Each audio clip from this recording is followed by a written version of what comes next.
으로 또 팀을 보낼 생각입니다.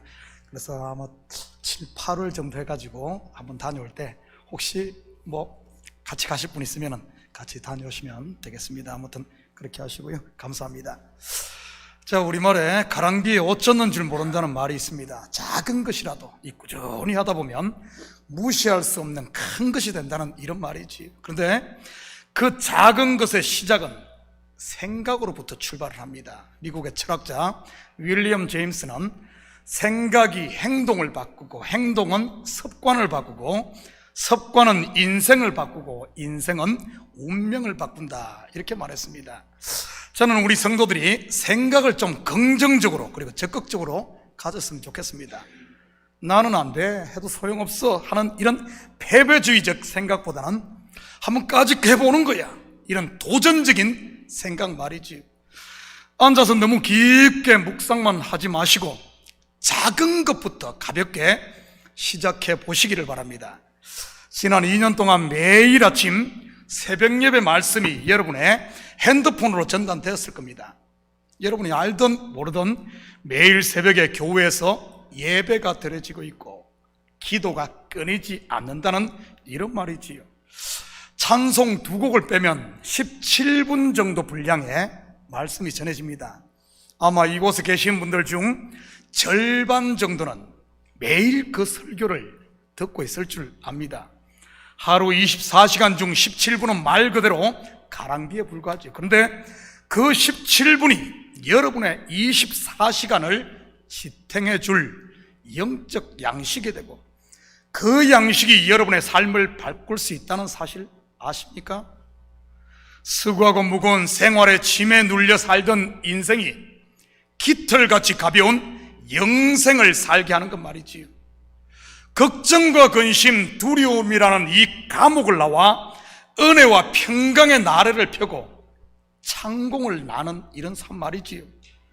혹시 지금까지 한 번도 열어보지 않고 핸드폰 속에 처박아 두었다면 내일부터라도 새벽 만나의 말씀에 커피 한 잔 같이 곁들일 수 있기를 축복합니다. 제가 개런티하건대 가랑비에 옷이 젖듯 매일 듣는 하나님의 말씀 17분이 여러분의 잠자던 영혼을 깨워 소생시킬 테니까 말이지요. 아멘이 혀에까지 나왔다가 들어가시는 분 계십니까? 해도 소용없어, 나는 안 돼 라는 껍질이 마음을 막고 계신 분 말이지. 우리 모두 한번 따라 해볼까요? 까짓거 한번 해보는 거야. 시작. 까짓거 한번 해보는 거야. 교회 청소 자원봉사도 제발 기도만 하지 마시고 까짓거 사인들 한번 하시기 바랍니다. 여러분이 로댕도 아니면서 뭘 그렇게 깊이 고민하고 생각하십니까? 로댕에 생각하는 사람 있지 않습니까? 그 사람 아직도 파리에 로댕 미술관에서 생각만 하고 있다고 하더군요. 오늘 보면은 크게 두 부분으로 나눌 수 있습니다. 첫째는 골고다 언덕으로 오르는 길에 하셨던 예수님의 말씀과 두 번째는 십자가에 함께 달렸던 두 강도를 통한 복음의 메시지 말이지요. 같이 살펴보면서 오늘 우리에게 말씀하시는 하나님의 음성을 들을 수 있기를 축복합니다. 26절입니다. 그들이 예수를 끌고 갈 때 시몬이라는 구레네 사람이 시골에서 오는 것을 붙들어 그에게 십자가를 지워 예수를 따르게 하더라. 그들이 예수를 끌고 갈 때 이 끌고 가다는 말이 앞에 가곤인데 이 단어는 인도하다라는 뜻이 같이 포함된 단어입니다. 성경을 겉으로만 보면 로마 군병들이 예수를 십자가에 못 박아 죽이기 위해 끌고 가는 것으로만 보입니다. 그런데 실상은 그들 또한 예수님이 가시는 길을 지금 인도하고 있는 것입니다. 예수님이 어디로 가죠? 육신의 몸을 벗고 영으로 다시 사는 산실로 가고 있는 것이지. 아브라함이 독자 이삭을 번제로 드리기 위해 모리아 산을 오르는 모습과 같다고 할까요? 겉으로 보면 아들 죽이러 가는데 실상은 아들을 죽이는 게 아니라 진짜 아들을 살리러 가는 것 아닙니까?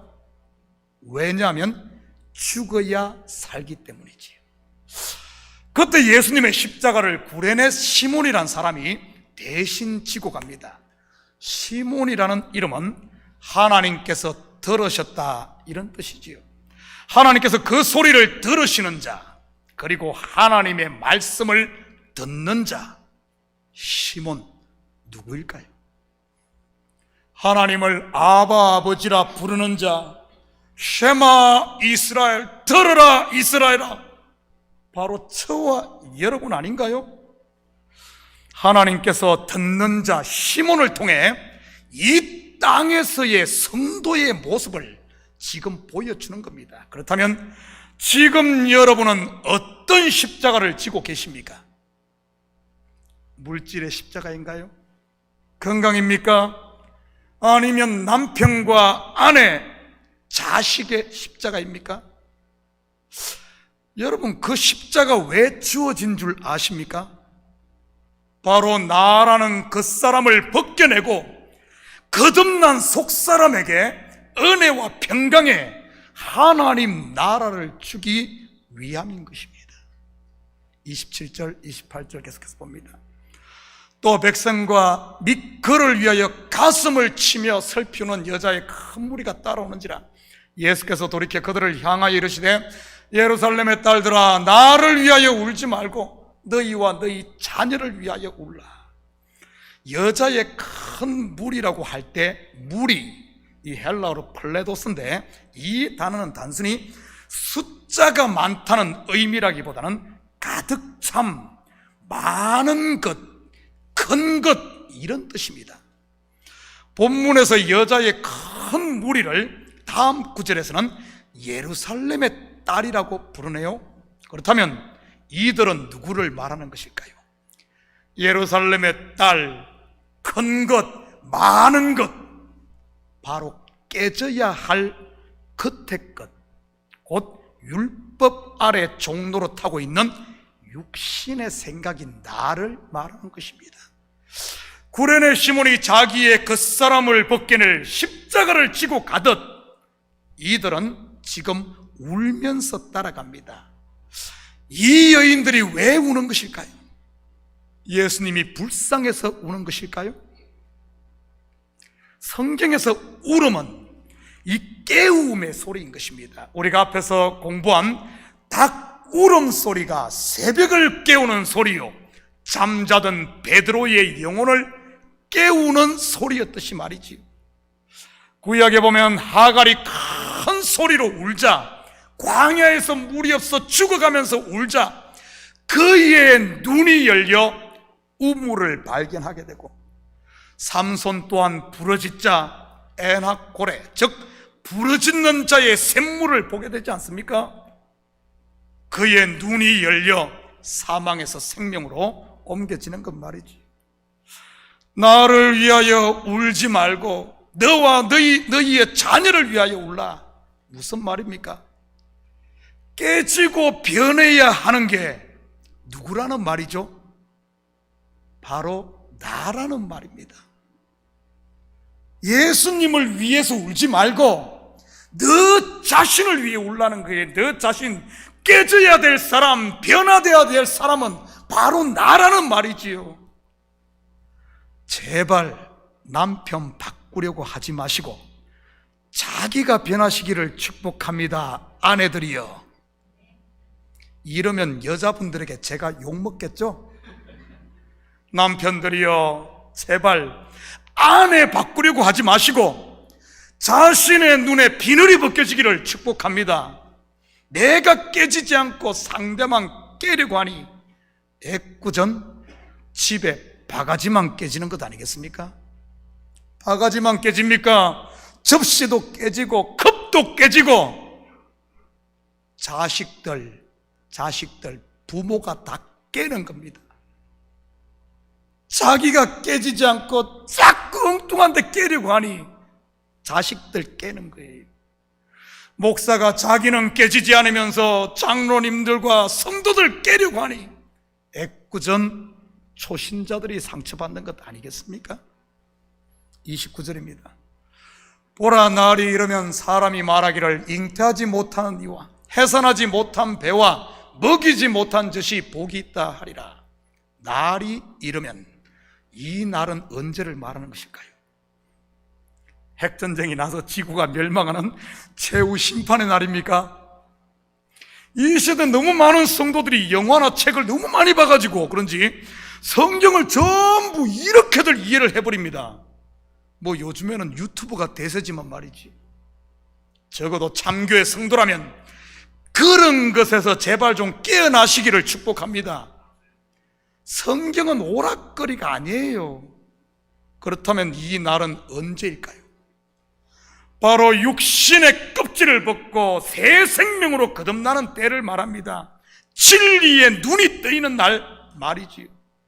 1차적으로는 예수 그리스도의 십자가의 죽음과 3일 후 무덤 문을 열고 부활하는 날, 그리고 하늘의 문이 열려 성령이 강림하는 오순절, 성령 강림까지를 구원의 날, 이 전체를 포함하는 그 날입니다. 그렇다면 저와 여러분에게 이 날은 언제일까요?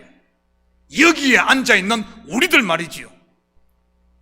바로 나라는 율법의 껍질이 벗겨지고 진리의 눈이 열려 인생의 무거운 짐을 벗고 자유하게 되는 날입니다.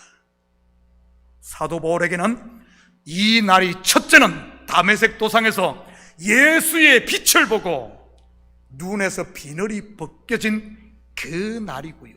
그런데 그것으로 끝나지 않습니다. 사도 바울은 날마다 자기가 죽는, 자기 껍질이 벗겨지는, 나는 날마다 죽노라, 날마다 죽고 그 죽음과 동시에 속사람이 살아나는, 나는 날마다 죽고 날마다 그리스도로 부활하는 그 날이 에브리데이 있었다는 사실이에요. 매 순간.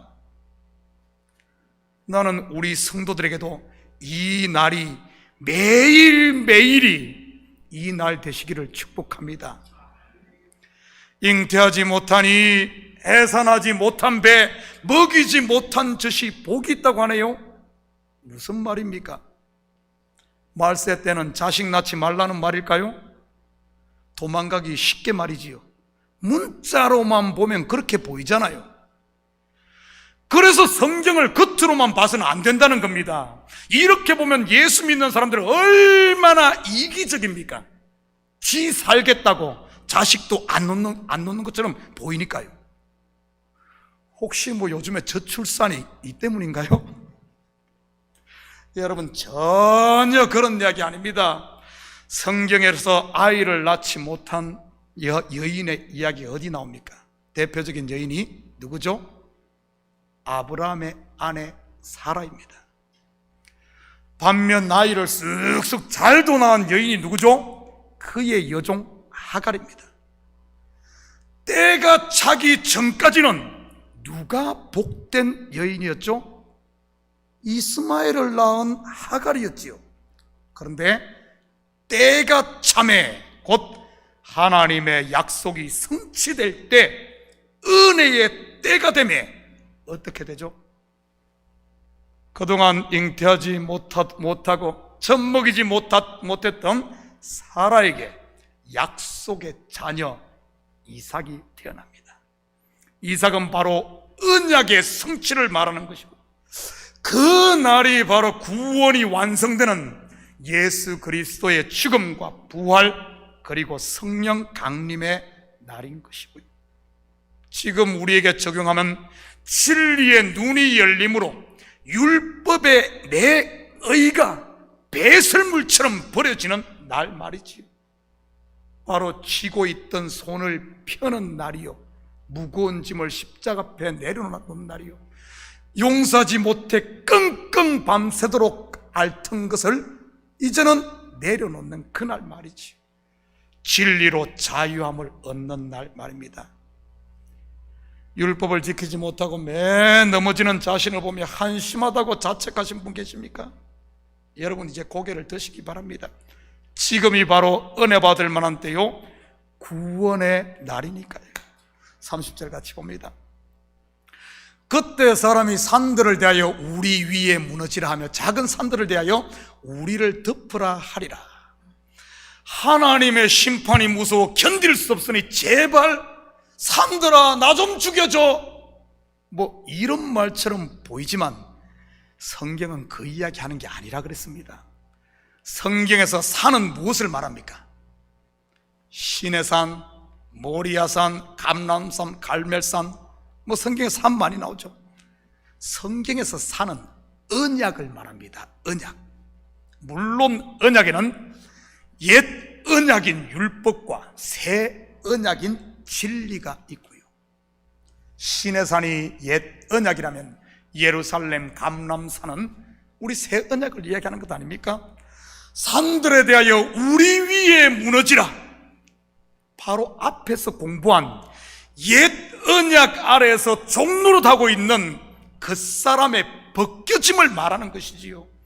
내 육신의 생각이 깨지는 것, 이 산들 다 무너져야 돼, 다 무너져야 돼. 이 무너짐을 보여주는 것이 뭡니까? 바벨탑의 무너짐도 같은 의미인 거.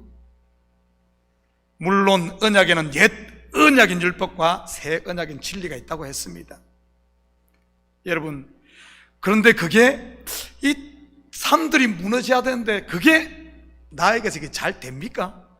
쉽게 내 그 사람이 깨지던가요? 여러분, 껍질이 단단한 밤송이가 쉽게 까지던가요? 안 까봤어요. 알 수가 있나? 그러면은 호두 껍질이 잘 깨지던가요? 발로 비비고 망치로 때려야 깨지는 것이지요. 그래서 하나님께서 여러분 인생 가운데 인생 망치들을 가정에도 두고 직장에도 두고 심지어 교회에도 둔 것 아니겠습니까? 내 그 사람 껍질을 벗기기 위해서 말이지. 망치 없이 어떻게 나라는 이 딱딱한 밤송이와 같고 호두 껍질을 까겠습니까? 뭐 옛날 어르신들은 이빨로 확 깨물어 이렇게 하던데 인생 채찍, 인생 망치가 있는 게 복인 줄 믿습니다. 작은 산들을 대하여 우리를 덮어라. 그렇다면 이 작은 산은 무엇을 말할까요? 바로 진리인 것이지요. 큰 산 율법이 무너진 자리에 작은 산 곧 진리로 오신 그리스도의 의가 우리를 덮는 것을 말합니다. 무화과나무로 만든 옷 대신 하나님이 준비한 가죽 옷이 입혀지듯이 말이지. 바울은 고린도후서 15장 부활장에서 이것을 이렇게 설명합니다. 고린도후서 15장 42절에서 44절입니다. 죽은 자의 부활도 그와 같으니 썩을 것으로 심고 썩지 아니할 것으로 다시 살아나며, 욕된 것으로 심고 영광스러운 것으로 다시 살아나며, 약한 것으로 심고 강한 것으로 다시 살아나며, 육의 몸으로 심고 신령한 몸으로 다시 살아나나니 육의 몸이 있은즉 또 영의 몸도 있느니라. 한마디로 밤송이 벗겨내면 맛있는 알밤이 나온다 이 말입니다. 혹시 여전히 밤송이로 있어 이 사람 저 사람 찌르며 다니시는 분 계시다면 이 시간 껍질들을 다 벗어버리고 서로에게 행복하게 하는 알밤들 되시길 바랍니다. 그래야지 맛이 나지요. 31절입니다. 푸른 나무에도 이같이 하거든 마른 나무에는 어떻게 되리요 하시니라. 이 구절도 같은 맥락의 말씀을 반복하는 겁니다. 푸른 나무란 잎만 무성했던 무화과와 같은 율법 아래에 있던 이스라엘은 말라버리고 말랐던 아론의 지팡이에 싹이 나듯 죄인들이 죽게로 돌아온다는 말이지. 한마디로 겉의 것은 깨져서 죽고 속의 것이 산다는 말입니다. 바로 내가 죽을 때 내 속에 성령의 생수가 솟아난다는 이런 말이죠. 그러기에 성도에게 있어 고난은 복입니다. 죽음은 더 큰 복인 줄 믿습니다. 여러분은 매일 깨지고 있습니까? 하나님 왜 나에게만 이러십니까? 컴플레인하며 헤어진 그도 벗지 않겠다고 용 쓰지 마시고 미련 없이 훌훌 던져버리고 은혜와 평강의 의의 새 옷을 입으시기를 축복합니다. 33절입니다.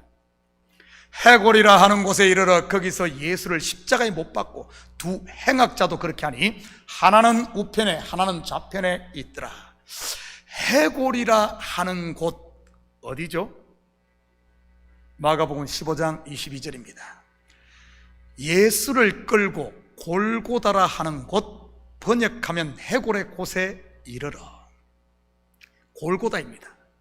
이 골고다라는 말은 헬라어 골골레트에서 온 말로, 골골레트, 골골골 한다는 말이 아니라 골골레트, 굴러가다 이런 의미입니다. 애굽의 수치를 굴러내다는 뜻의 길갈도 같은 어원에서 온 단어이지요. 예수님이 활동하셨던 갈릴리도 골골레터, 굴러가다는 같은 어원입니다. 그렇다면 골고다 곧 해골의 곳에서 굴러내야 하는 것이 무엇이겠습니까? 바로 무덤을 막고 있는 육신의 돌이요, 우물물을 덮고 있는 죄의 그 사람의 돌을 굴러내야 되는 것이지. 그래야 무덤 속에 잠자던 나사로가 살아나고 우물 속에 있는 시원한 생수를 양떼들에게 먹일 수 있는 것 아니겠습니까? 또한 성경은 성령의 운행하심을 굴러간다는 의미의 수레바퀴로 상징하기도 합니다. 에스겔서에 보면은 이 생물, 내 얼굴을 한 생물이 나오는데 그 밑에 이 수레바퀴가 막 돌고 수레바퀴 가운데 눈이 있는 바로 성령의 운행하심을 이야기하기도 하죠. 마음의 돌을 굴려낼 때, 내 마음의 돌을 굴려낼 때 우리 속에 있는 성령이 살아나고 역사하고 성령 충만이 이루어진다는 이런 말입니다. 사실 구원받은 성도의 모든 삶의 현장이 바로 이 굴러내다, 골골레트, 골고다인 것입니다. 바로 나라는 육신의 그 사람을 벗겨내는 것 말이지요. 출애굽기의 그림으로 보면 우리의 그 사람을 끊임없이 벗겨내서 굴려내는 곳이 어디입니까? 바로 광야인 겁니다. 지금 여러분의 골고다는 어디입니까? 가정입니까? 남편이 속을 새기고 자식이 왼수입니까? 남편이나 자식의 돌 굴려내려고 하지 마시고 제발 내 마음의 돌을 굴려낼 수 있기를 축복합니다. 여러분의 골고다가 직장입니까? 여러분의 보스나 동료 미워하지 마시고 자기 속에 갇혀 주위를 둘러보지 못하는, 이렇게 갇혀있는 내 눈의 비늘을 벗겨낼 수 있기를 축복합니다. 저희의 골고다는 바로 이곳이지. 그래서 저는 새벽 예배 때마다 엎드립니다. 내 마음에 돌 굴려내느라고 말이지. 아마 새벽 예배 나오신 분들은 아침마다 강대상에서 돌 굴러가는 소리가 우라랑 우라랑 날 겁니다. 그러니 제가 이렇게 얼굴에 광이 나며 서 있는 것 아니겠습니까? 그런데 골고다 언덕에는 세 개의 십자가가 서 있지요. 예수님을 중심으로 왼편과 오른편 말입니다. 오늘 본문에서는 이 둘을 행악자라고 기록하고 있는데 마태복음과 마가는 강도라고 표현을 했고 요한복음에서는 그냥 두 사람으로 소개를 합니다. 그렇다면 이 둘은 과연 누구를 말하는 것일까요? 39절입니다. 달린 행악자 중 하나는 비방하여 이르되 네가 그리스도가 아니냐, 너와 우리를 구원하라 하되. 먼저 십자가로 번역된 스타우로스는 이 스타우로스, 이것도 기둥을 말하는 것으로 언약의 기둥을 말합니다. 성경에는 두 언약이 있다고 했습니다. 바로 행위 언약인 율법과 은혜 언약인 예수 그리스도 곧 진리이죠. 그런데 지금 왼편의 강도는, 왼편 십자가 언약에 달린 이 강도는 예수 그리스도를 비방하며 거부하네요. 그렇다면 이 강도만 거부했을까요? 아닙니다. 바리새인들과 제사장 그리고 서기관들도 예수님을 거부했지. 물론 그들은 율법의 의로 왕노릇하던 사람들의 대표이고요.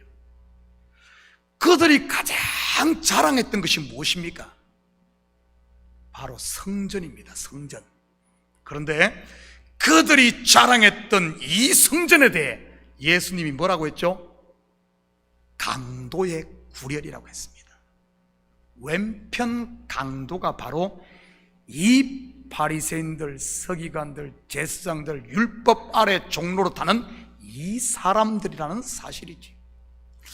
그리고 지금 나에게 있어 왼편 강도는 육신의 법을 쫓는 율법 아래 종노릇하고 있는 옛사람 나를 말하는 것이고요. 내 속에 여전히 이 왼편 강도가 왕노릇하고 큰 소리 치고 있습니까? 깨지지 않겠다고 밤새도록 천사와 씨름하는 야고보로 말이지. 모든 것을 남의 탓으로만 돌리며 이를 갈고 있는 왼편 강도 말입니다. 그에 비해 오른편 강도의 모습을 한번 볼까요? 42절 43절입니다. 이르되 예수여 당신의 나라에 임하실 때 나를 기억하소서니 예수께서 이르시되 내가 진실로 내게 이르노니 오늘 내가 나와 함께 낙원에 있으리라 하시니라. 왼편 강도와는 달리 오른편 강도는 진리 되시는 그리스도에게 자기를 맡깁니다. 그러자 예수님께서 오늘 네가 나와 함께 낙원에 있으리라 이렇게 말씀하시죠. 그렇다면 이 낙원이 어딜까요? 천국과 지옥 사이에 있는 연옥을 말하는 것일까요? 요한계시록 2장 7절입니다. 귀 있는 자는 성령이 교회들에게 하시는 말씀을 들을지어다. 이기는 그에게는 내가 하나님의 낙원에 있는 생명나무의 열매를 주어 먹게 하리라. 생명나무가 있었던 곳이 어디입니까? 바로 에덴 동산입니다. 네가 나와 함께 천국에 있으리라, 또는 네가 나와 함께 하나님 품에 있으리라 이렇게 말하지 않고 낙원에 있으리라 이렇게 한 것은 에덴 동산의 이미지를 가져와서 하는 말입니다.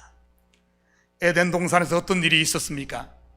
선악과를 먹음으로 그들의 눈이 열려 율법의 저주 아래 있게 되었지요.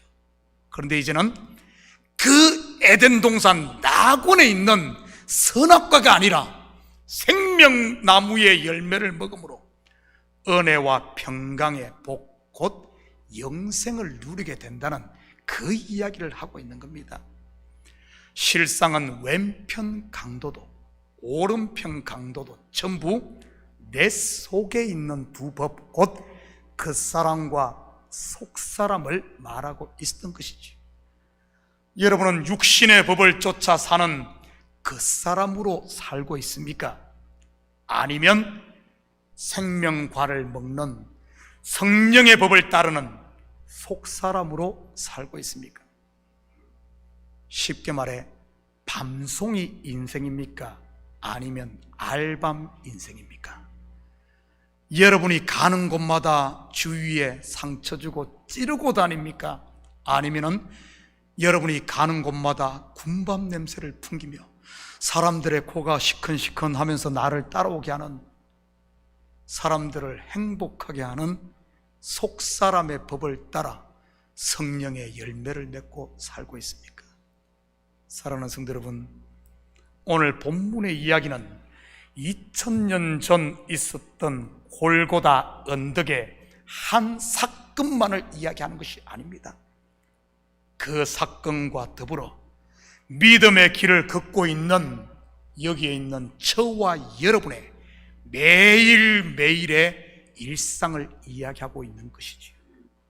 이 한 주도 여러분의 손과 발이 십자가에 못 박혀 아무것도 할 수 없다고 느껴질 때마다 낙심하거나 입만 가지고 남들 비방하지 마시고 대신 내 마음의 돌들을 굴려내시고 나를 가두고 있는 감옥의 문을 열고 나옴으로 하나님께서 우리에게 주신 은혜와 평강의 복을 마음껏 누리시고 여러분 속에 있는 그리스도의 생명의 빛, 여러분 속에 있는 성령의 생수, 여러분 속에 있는 그리스도의 군밤 냄새를 좀 풍기며 사는 이런 복된 한 주가 되시기를 주님의 이름으로 축복합니다.